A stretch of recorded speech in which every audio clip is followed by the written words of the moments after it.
I just want to make sure we're hitting your question that you have.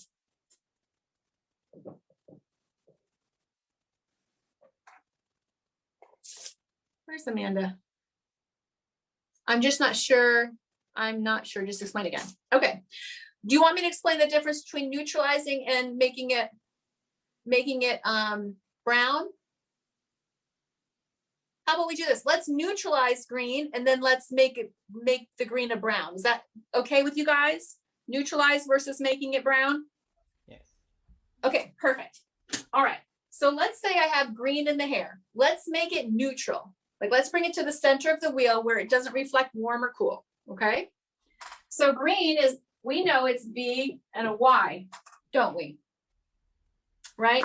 And we know in order to neutralize, we've got to complete this formula right here. B, R, and Y, don't we? Are you with me on that part? So this is the formula for neutral. Yes. And this is the formula for brown. Okay, so if I have green in the hair, what do I need to add to create a neutral, something that's flat? Amanda, what do you got for me? What do we got to add? Red. Yes. If I'm creating neutral, I need to complete this formula. Remember, neutral is no reflection. If I'm creating brown, I'm going to complete that formula. Remember in the beginning, we said that brown had a temperature, didn't we? Didn't it have, what temperature did brown have? Was it warm, cool? Warm. Warm, exactly. Because there's more reflected light. There's more warm light being reflected. So Amanda, we'll change green to brown this time. We're going to do the opposite formula and give it a little reflect. All right. So we know brown is B, R, R, Y, Y, and Y. And in the hair, in my chair, I see green. B and Y.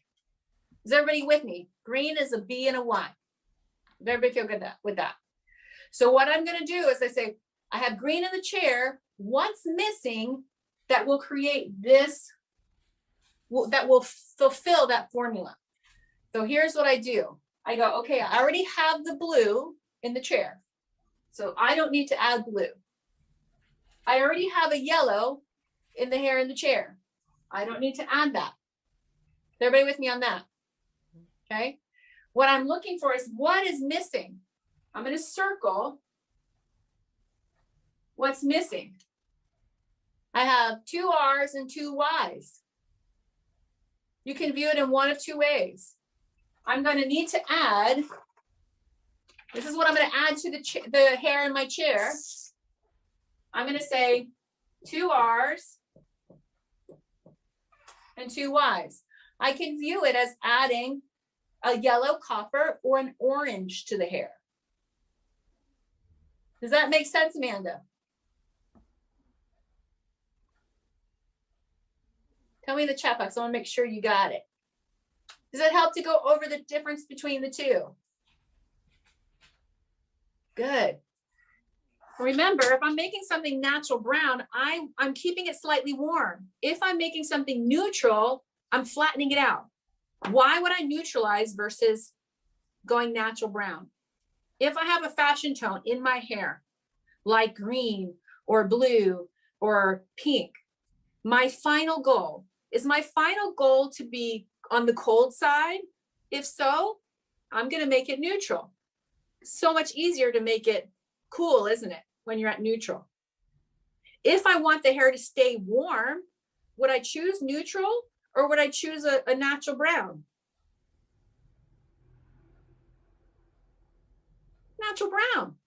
It's easier to stay warm with natural brown, right? Who here has made something cold and tried to bring it back up to warm? I mean, I've tried that. Is that easy to do? No. So if we have our end result in mind, we know, do I want to neutralize or do I want to keep it kind of warm. So that'll tell me if I'm going to neutral or going to natural brown. I get to choose based on my final result. Makes sense? All right, here's what I'm gonna do. Let me pull everybody to the main screen. All right. I feel like my head's chopped off. Okay. All right, how's everybody doing? Good. Okay, so we talked about a lot. I know we said basic, but listen, when you join a class, I like to give you more than you pay for. And I don't like to go surface. If we're gonna learn color theory, we gotta go in, you know? And so here's what we learned today. We learned where color comes from. All color is reflected light, right? If there's pigment in there, we're gonna reflect something. We also learned that there's 3 properties or dimensions to a color. We know there's hue, we know there's value or level, and we know there's saturation. And in order to know what we're working with, we have to fully identify the color. We talked about hue specifically today, and we broke hue down into all its categories. We broke the color wheel down, didn't we? Do you feel like you got that? You feel pretty grounded in that. And then we talked about if I have a color in my chair, generally there's 5 ways that I'm going to change that color. I'm going to either neutralize it, I'm going to cool it, I'm going to keep it on the warm side and desaturate it, I'm going to enhance it, or I'm going to make it a natural brown. Is there anything else that we do behind the chair with color? Can anybody think of anything else? That's pretty much it, yeah? So we learned how to do all of those on purpose. Neutral is equal parts. Cool is more on the cold side. Warm is more on the warm side, right? I don't get it straight center. Enhancing is working with the tone. And natural brown is fulfilling this formula. BRRYYY. How's everybody feel about all that? Feel free to unmute yourselves. What are some ahas that you had or some discoveries that you made during this class today? Feel free to unmute yourself. Saturation, yes. That's a good one. I like how you broke down the colors into very specific R, R, Y, V, and did the crossing out. I think it's helpful to see it, you know, on paper. Yeah. Is it like, it's kind of like the beginning of dipping your toe into knowing how to work that, but you have a nice solid foundation with the way that we broke color down. Does that mean you're going to go back to your salon, you know, the next day and be like, I'm a master, you know? Do you feel like that's going to be possible, or do you feel like it's just like a nice step, right? I'm just going to use paper more. Yeah. I need to write it down. Like, I think just seeing it is so helpful. Yes. And here's what I would encourage you to do. Nobody walks away from a class and goes, I totally get it. You have to practice and process. Does that make sense to everybody? Like, in order for you to make it your own, you got to take what we talked about and try it. I do a lot of practice with paint because I can see what's happening. I can see what neutralizes. I can see what desaturates. And then you can kind of start putting that to hair. Don't go back to your salon tomorrow and change everything. Do what you've been doing. Do the same thing that you've been doing. But notice when you neutralized, did it neutralize or did you stay warm? If it did, you know why. It just gives you some information. And then you go, what can I adjust? A little aha, a little tips, little clues. So do what you've been doing and slowly add in the discoveries that you've been making. And then you grow a little bit piece at a time. Good, because who has anyone walked away from a class being totally overwhelmed?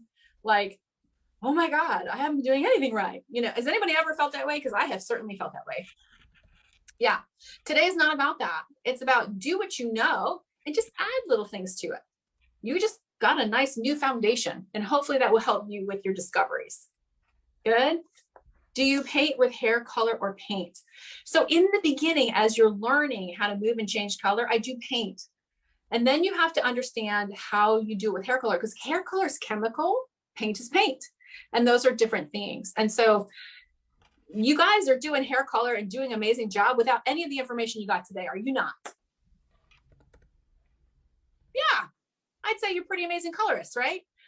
so cool that you can just add